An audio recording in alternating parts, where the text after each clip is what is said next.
Familia Torrefuerte, qué gusto poder saludarles en esta oportunidad, en esta ocasión, ya listos para el inicio de una clase más de este curso por parte de la Escuela de Desarrollo Cristiano en su modalidad YouTube. Usted lo sabe, hemos estado estudiando a lo largo de ya varias lecciones, 10, esta es la 11, el primer libro, el segundo libro de Samuel. Estamos entrando propiamente a lo que conocemos como la recta final y queremos por lo mismo agradecerle a usted que nos ha acompañado hasta este momento, nos ha respaldado con sus comentarios, sobre todo con sus oraciones. Y deseamos que esta lección, la penúltima, también sea de bendición para su vida, para que contribuya a su conocimiento bíblico, para que contribuya a esa reflexión que cada uno de nosotros en nuestro corazón debe hacer con las enseñanzas que recibimos de parte de nuestro Señor a través de su palabra. Así que muchas gracias por estar con nosotros. Vamos a orar, vamos a pedirle al Señor que nos bendiga. Una vez más, amigos y hermanos, bienvenidos. Gracias, Señor, porque estamos en este momento ya disponiéndonos y lo hacemos con gozo para el inicio de esta clase, es la número 11 de este curso, de este estudio bíblico que hemos estado desarrollando gracias a ti. Gracias a que tú has sido quien nos enseña, Señor, y queremos que en esta lección también podamos aprender, al menos, Señor, alguna nueva situación que tengamos que entender, tengamos que clarificar en nuestra vida para poder llevar a cabo justo tus deseos, tus mandamientos para nuestra vida, Señor, en ese infinito amor que tienes para con cada uno de nosotros.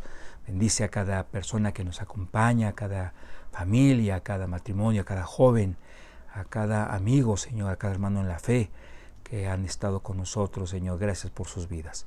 En Cristo Jesús, amén. Bueno, pues ya lo puede estar usted ahí constatando en la primera diapositiva de nuestra presentación. En esta ocasión vamos a estar hablando de la restauración del rey David. ¿Qué porción bíblica estamos nosotros abordando? Bueno, ahí lo tenemos. Se trata de 3 capítulos, el 19, el 20 y el 21. Algunos elementos, algunos aspectos de este pasaje extenso fueron ya mencionados en la clase anterior, pero obviamente tenemos ahí algunas cosas que incorporar, algunas cosas nuevas, algunas cosas que nos amplían la perspectiva. Es del capítulo 19, el inicio, claro está, a el 21-22, faltándonos de esta forma ya solo 3 capítulos para concluir con el estudio de estos 2 libros. Recordemos, se trataba de un solo libro y que, bueno, en su momento se dividió para agilizar o tener, digamos, de una forma más sistemática o gráfica la enseñanza de estos personajes que pues reinan a través de los episodios que vemos a lo largo de los capítulos. Cuando digo reinan es justamente por la temática. Estamos hablando de reyes, aunque obviamente entendemos quién está a la cabeza es Dios nuestro Señor. Y por eso es que humanamente estaríamos especificando la vida de Saúl, la de David y los personajes que le rodearon en esta transición de un reinado, no sé si cabría a estas alturas bíblicas de decir mundano, es un concepto más, digamos, neotestamentario, pero bueno, creo que se puede entender, a un reinado con todo y sus flaquezas y sus accidentes, sus altas y sus bajas, conforme al corazón de Dios, porque estaba justamente desarrollando en David, Dios, su voluntad en la vida de su pueblo. Bueno, tenemos ahí entonces ya la restauración del rey David. Recordemos, el bando enemigo había sido derrotado. Este bando enemigo no se trata de filisteos, no se trata de ningún pueblo pagano rodeante al pueblo de Israel, los amonitas, no, era una situación interna, usted y yo lo recordamos, una especie de guerra civil, en este caso, el bando enemigo, comandado por el hijo de David justamente. Es Absalón el que muere de una manera dramática en esa efervescencia que había en su corazón por, pues, no solamente apoderarse de un liderazgo, sino dañar a su propio padre. Entonces, pues esta es una situación que, insistimos, fue triste, pero que al morir él, Absalón, tenemos que la amenaza de un derrocamiento del reinado de David quedaba ya disipada de manera contundente, era ya una cosa del pasado. Ahora, aquí viene algo interesante. David, lejos de festejar esta situación, rinde luto a su hijo. Ahí tenemos una imagen que trata de ayudarnos a imaginarnos pues las fuerzas armadas del pueblo de Dios, del pueblo de Israel. Entendemos, sobre todo los que somos padres, la tristeza que pudo embargar al corazón de David, sobre todo siendo él un hombre, un personaje sensible, noble, pues era obvio que la tristeza, más allá de perder a un hijo, la forma, y todavía si a esto le añadimos la situación de que David en el fondo entendía, o podía entender al menos, que mucho de este combate sangriento se debió a situaciones que él provocó en su debilidad, en su tibieza para con el, digamos, trato y autoridad que debió ejercer en sus hijos. Entonces, de ahí la tristeza que seguramente se potenció, se intensificó en su corazón y que estaba provocando, lejos de un sentimiento de, si me permite la expresión, de apapacho por parte del pueblo para con su rey, empezó a generar inquietud, y trataremos de explicarlo. Tenemos a un David establecido, y esto claramente a los ojos del pueblo por parte de Dios, y tenemos a un hijo suyo que de alguna forma, por ende, legítimamente podía levantar al menos la mano procurando hacerse cargo en su momento del reinado. Tenemos de ese lado, de esa parte, a una persona que, recordemos la clase anterior, logró cautivar al pueblo de Dios de una forma significativa, al menos un porcentaje, para establecer, como dijimos al principio, una especie como de guerra civil.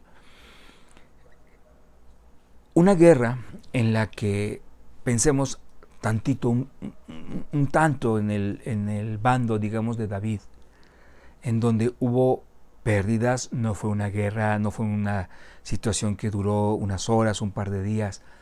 Por ende, al ser larga, fue tirante emocionalmente, espiritualmente, y hablando desde el punto de vista, digamos, de lo más palpable, pues cuántas familias no habrán quedado mermadas, algunos dicen diezmadas, ¿verdad? A raíz de estas luchas, de estas batallas. ¿Cuántos hogares en cuántos hogares no hubo luto porque el combatiente ya no pudo regresar, o regresó en una situación física triste a causa, digamos, de las heridas de todo esto, ¿no? De toda esta guerra? Es decir, algo que costó sangre y lágrimas también, y que de repente veamos a quien estuvo al frente de esta situación militar,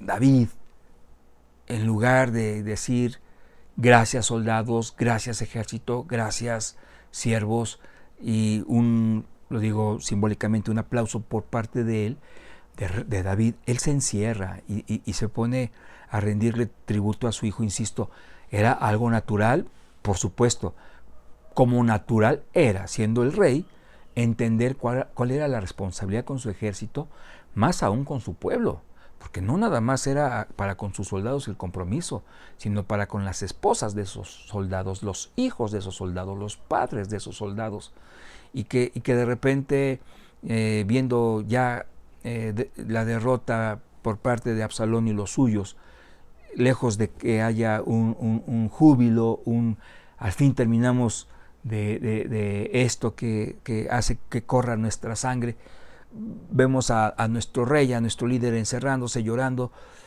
Perfecto, eso es normal, pero ignorándonos, o sea, haciendo de cuenta que le importaba más la situación familiar de él que las del pueblo. Bueno, eso fue algo importante y difícil situación para su autoridad delante del pueblo. De ahí se desprende, por ende, ahí tenemos la referencia bíblica, de parte de Joab, uno de sus generales, por cierto, muy sanguinario.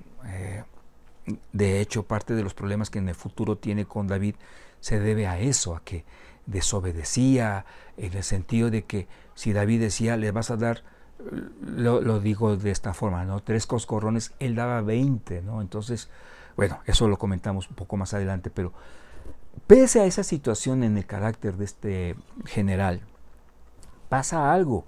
¿Cómo es? Y eso debe asombrarnos, a la vez de que al mismo tiempo, a la vez entendemos, es de cierta forma común en los planes de Dios. ¿A qué me refiero? Dios usando a un hombre así para hablarle a su rey, para hablarle a David. No que David sea rey de Jehová, no, sino es que es un rey que proviene de Dios.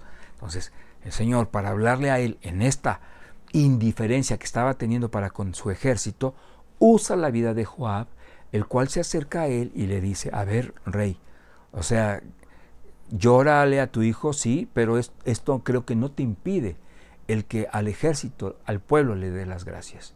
Entonces, ten cuidado de lo que estás haciendo, de esa indiferencia, de esa confusión, de ese desapego que está habiendo en ti, porque no vaya a ser que el pueblo en ese aspecto diga, no vale la pena entonces ser tan leal, y vuelvas a tener problemas de lealtad precisamente. De hecho, y así se lo dice, yo sería uno de los que encabezaría una situación de rebelión si nosotros vemos que esto no tiene ningún cambio o ninguna mejora. ¿Con qué frialdad se atrevió a hablarle así a David? Por eso les comento, mis hermanos, o sea, sí se trataba de una persona de la que debía tener uno mucho cuidado. David atiende a ese consejo, hace lo indicado, pero cabe el comentario. David regresa a Jerusalén, la capital del pueblo, restaurado ya su reinado, el proceso de su instauración como un rey general, o sea, completo para tanto Judá, de donde él proviene, como la parte norte, la de Israel. Hay un detalle muy importante a mencionar para no tenerlo descuidado en todo este panorama. Regresa sí, pero existiendo una tensión entre Israel y Judá. Entonces, cabe la aclaración de que cuando decimos el pueblo de Israel, el pueblo de Dios, subrayando o enfatizándolo de esa forma, hablamos de todas las tribus. Hay el momento como este en el que tenemos que especificar la parte norte del reinado, Israel, la parte sur, Judá. Judá, de donde procede David. Esto no tendría, ni tuvo por qué en su momento ser una dificultad para David, pero lo fue. Esto es, provengo de una tribu, es cierto, pero el designio de Dios es que yo gobierne de manera justa, esto es, para con todos de la misma forma, no sea mi lugar de origen o no. Válgase la comparación, ¿no? Como cuando un partido político, no vamos a hablar de política, no vamos a hablar de preferencias políticas, vamos a hablar solamente de proceso. Cuando un partido político, en una contienda electoral, cada uno de los partidos políticos encumbra o trata de encumbrar para la presidencia a un líder. Y durante el proceso, el líder de ese partido político habla a favor del partido que lo está pues sosteniendo, pero ya desde el momento de una campaña se establece que en caso de ganar va a gobernar para toda esa nación, independientemente de los sectores partidarios o partidistas de los que formen parte, de los que formen parte, efectivamente. Entonces, a David le costó esto de una forma muy significativa.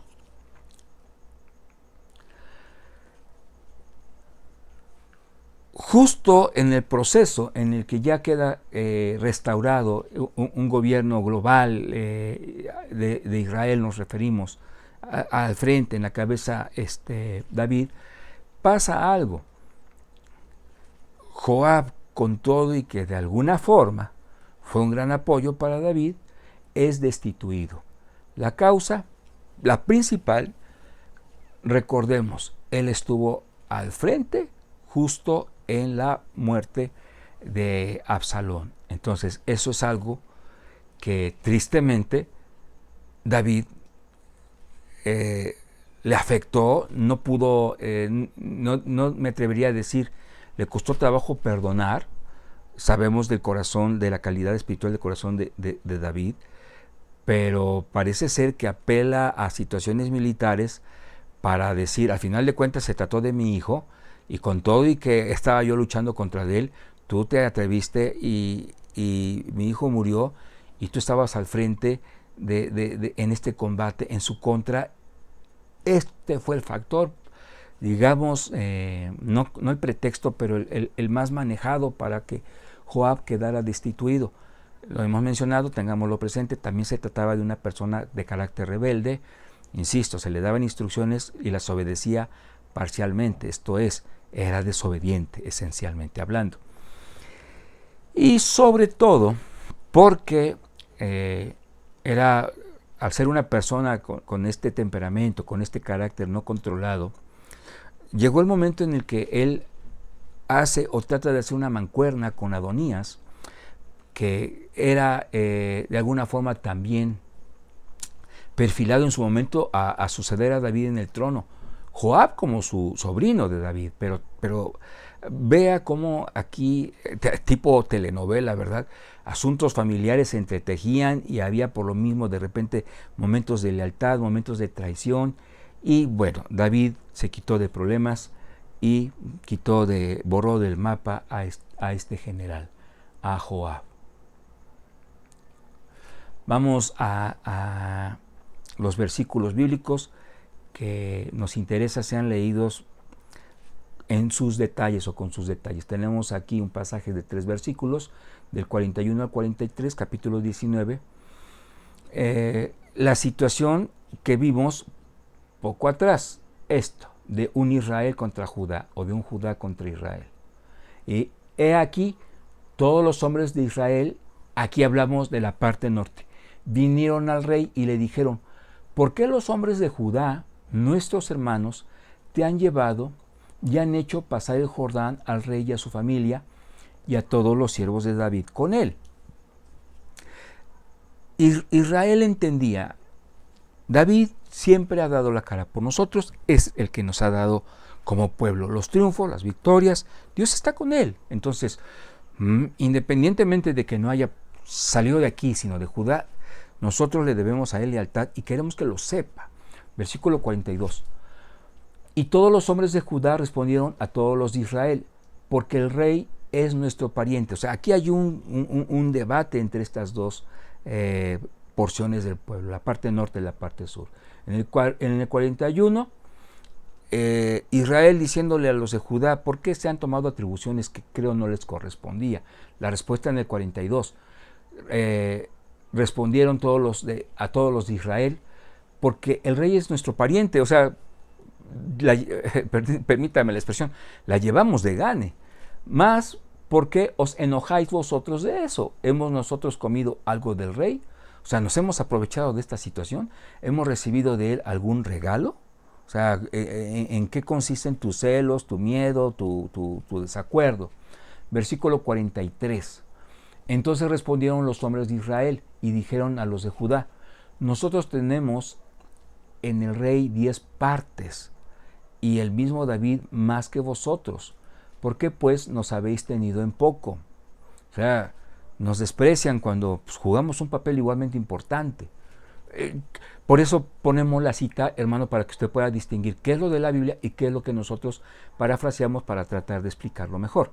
No mejor que la Biblia, sino para abundar en la exposición. Viene otra pregunta. ¿No hablamos nosotros los primeros respecto de hacer volver a nuestro rey? Y las palabras de los hombres de Judá fueron más violentas que las de los hombres de Israel. O sea, aquí la palabra del Señor nos está diciendo que este diálogo no era tanto como un diálogo, sino era una discusión, era una situación acalorada, en donde la tensión era fuerte.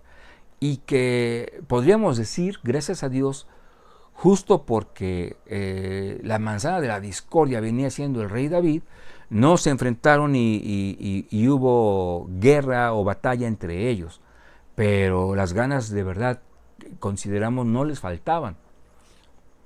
La misma palabra del Señor menciona que había ahí había brotes de violencia, había un ambiente hostil entre estos dos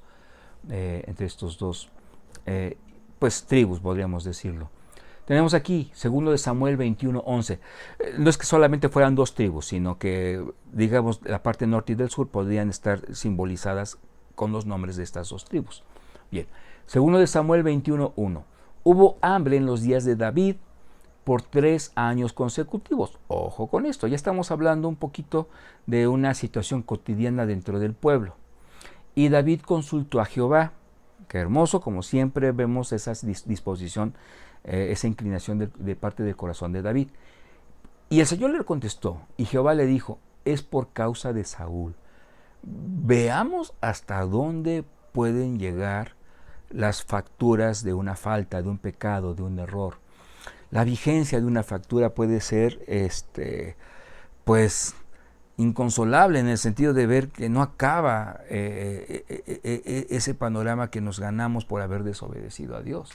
Dice el Señor, es por causa de Saúl y por aquella casa de sangre por cuanto mató a los gabaonitas. O sea, el Señor, siendo completamente específico, le está diciendo, es porque Saúl los mató fuera de lo que yo le establecí. O sea, fue más allá de lo que yo le dictaba. Es más, lo vimos varias veces en las clases, Saúl hacía lo que él creía conveniente. Entonces, el Señor, nuestro Dios, quiso que se restaurara una relación y vea de qué manera genera el involucramiento de los corazones de los implicados para él poderle dar esa solución de la forma en la que él ya lo había establecido, y lo vamos a ver más adelante. Del 41 al 43, lo que ya habíamos leído, estamos aquí. En el versículo 3, dijo pues David a los gabaonitas, o sea, ya sabiendo que la causa de esa situación en la tierra que no producía, era por lo que Saúl había hecho en el pasado con Gabaón, con los gabaonitas. Entonces David acude a ellos, les pregunta, ¿qué haré por vosotros o qué satisfacción os daré para que bendigáis la heredad de Jehová? Estaba habiendo expresiones de maldición de parte de ellos para con el pueblo de Dios, justo por un liderazgo como el que Saúl desarrolló y que generó mucha mortandad, sangre, dolor. Y entonces David dice, bueno, como instrumento de Dios, guiado por él, ustedes establezcan cómo podemos no revivir a los muertos, pero cómo podemos aminorar esta situación de dolor, cómo podemos restituir el daño. Ellos respondieron al rey, de aquel hombre que nos destruyó, ¿cuál es? Pues Saúl, y que maquinó contra nosotros para exterminarnos sin dejar nada de nosotros en todo el territorio de Israel. Dicen, dénsenos 7 varones de sus hijos, de los hijos de Saúl, para que los ahorquemos delante de Jehová en Gaba de Saúl. Una petición escalofriante, pero bueno, ya la habían maquinado y sin duda el Señor la conocía. Y aún así le dijo a David, pregúntales, porque se va a tener que llevar a cabo así. No que Dios lo aplaudía, pero era la situación que tenía que resolverse y así se iba desarrollando. Dice, dénsenos 7 varones de sus hijos para que los ahorquemos delante de Jehová en Gabaa de Saúl, el escogido de Jehová. Y el rey dijo, yo os lo daré. O sea, ¿qué le quedaba a David? Bueno, sí le quedaba algo y lo vamos a ver. le quedaba el tener presente y cumplir un pacto que había hecho con su amigo Jonatán, de que de la heredad de Jonatán, David, como amigo de Jonatán, protegería a esa heredad que suplicó Jonatán en un postrer tiempo, sabiendo que sus días de alguna forma estaban contados al ser hijo de Saúl. Dice, bueno, pero que mis hijos, que mi herencia no pague estas consecuencias. Entonces, ¿qué hace David? Bueno, con Mefiboset se acerca, lo acoge, lo protege, le constituye en un compañero de mesa de manera indeterminada, en fin, le da protección. Estamos hablando de la imagen, que es una situación anterior, pero aquí era momento de retomar también ese compromiso, también ese pacto. Y perdonó el rey a Mefiboset, hijo de Jonatán, hijo de Saúl, por el juramento de Jehová que hubo entre ellos, entre David y Jonatán, hijo de Saúl. Y esto entendemos, los gabaonitas lo tenían presente, y bueno, era un acuerdo ahí, ¿no? Versículo 14, pero bueno, se cumplió el ahorcamiento y todo lo que ellos pidieron. Versículo 14, y sepultaron los huesos de Saúl y los de su hijo Jonatán en tierra de Benjamín. Entonces ya se establecen, al menos de manera relativa, las paces, y vemos como respuesta, ¿verdad?, de los gabaonitas, esta concesión. Ya se pudo enterrar los huesos de Saúl, los de Jonatán, en tierra de Benjamín, en Sela, en el sepulcro de Cis, su padre. E hicieron todo lo que el rey había mandado. Y justo a partir de ese momento, por eso lo ponemos en negritas, Dios fue propicio a la tierra después de esto. Empezó a haber lluvia, empezó a haber frutos, empezó a haber cosecha, y quedó ya resuelto de fondo esa situación. Ya no había maldición proferida de los labios de gente que buscaba venganza. Estamos ya finalizando. Tenemos ahí 5 gigantes, porque con Goliat no terminó el problema. Los filisteos seguían teniendo ahí a sus paladines. Y bueno, tenemos aquí, versículo 15 del capítulo 21. Volvieron los filisteos a hacer la guerra a Israel, y descendió David y sus siervos con él, y pelearon con los filisteos. Y aquí viene algo interesante, dice, David se cansó. Estamos hablando de una situación netamente, claro, yo creo que también emocional, pero físicamente. Es de ahí que en versículo 16 leemos, Isbi Benob, uno de los descendientes de los gigantes, cuya lanza pesaba 300 siclos de bronce, y quien estaba ceñido con una espada nueva, trató de matar a David. Mas Abisai, hijo de Sarbia, llegó en su ayuda e hirió al filisteo. Lo desvivió, lo mató. Entonces los hombres de David le juraron, ¿a quién? A David, diciendo, nunca más de aquí en adelante saldrás con nosotros a la batalla, no sea que apagues la lámpara de Israel, refiriéndose a él como persona, más aún a esa, digamos, unción clara y palpable que tenía de parte de nuestro Señor. Entonces por eso le dicen así, de ahora en adelante tú nos das la estrategia, pero tú ya te quedas. Y bueno, pues, ¿qué diríamos a eso? ¿Cómo no se llevó a cabo de esa forma antes de lo de Betsabé? Bueno, el Señor sabe todo lo que va a ocurrir y que puede generarnos problemas.